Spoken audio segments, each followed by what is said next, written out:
And now let's transition over to time lapse for some more of these feathers.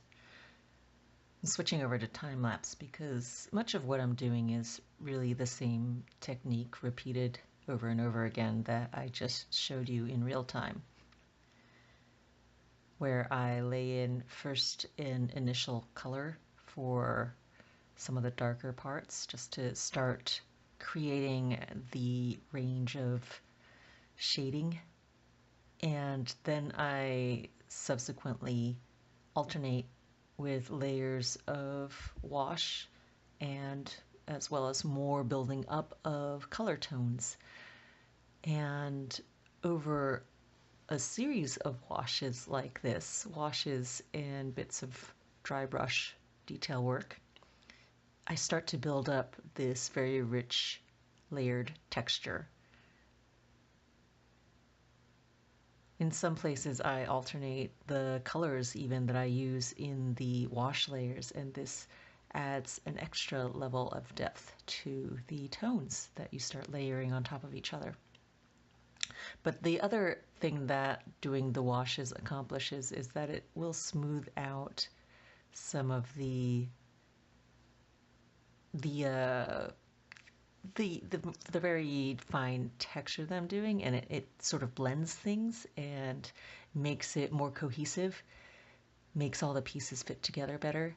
You see there I did the purple and then I blended a wash over top of it, and it sort of smoothed out the purple into the surrounding areas so that it wasn't so much standing out there alone by itself, but a part of the entirety there, all the shadows in that section.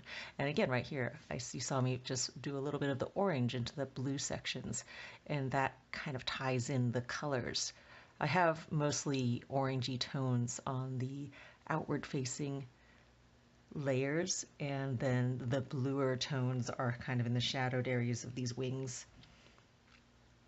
But there's going to be reflected and bouncing color and light, and so you don't want to have things too separate.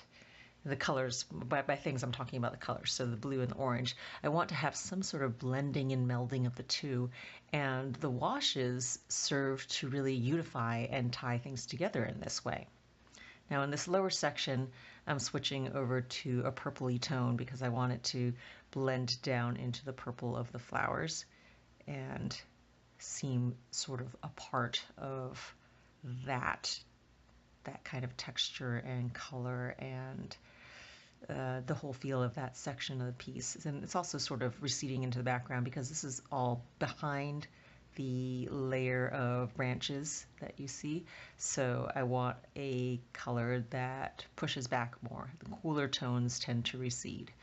And again, I'm adding some washes over here of the blues to tie the purples in. So a lot of the colors are shifting around in various portions of this painting, but in order to make everything meld together into a cohesive one.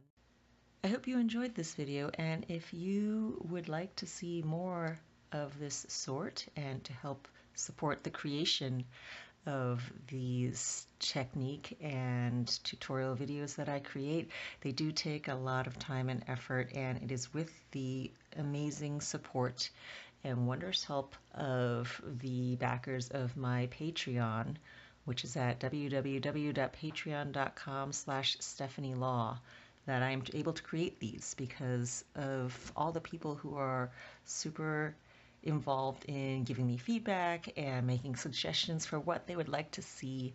Thank you so much to all of you, and to those of you who haven't yet checked it out, please come and take a look and see if you like it and maybe join in.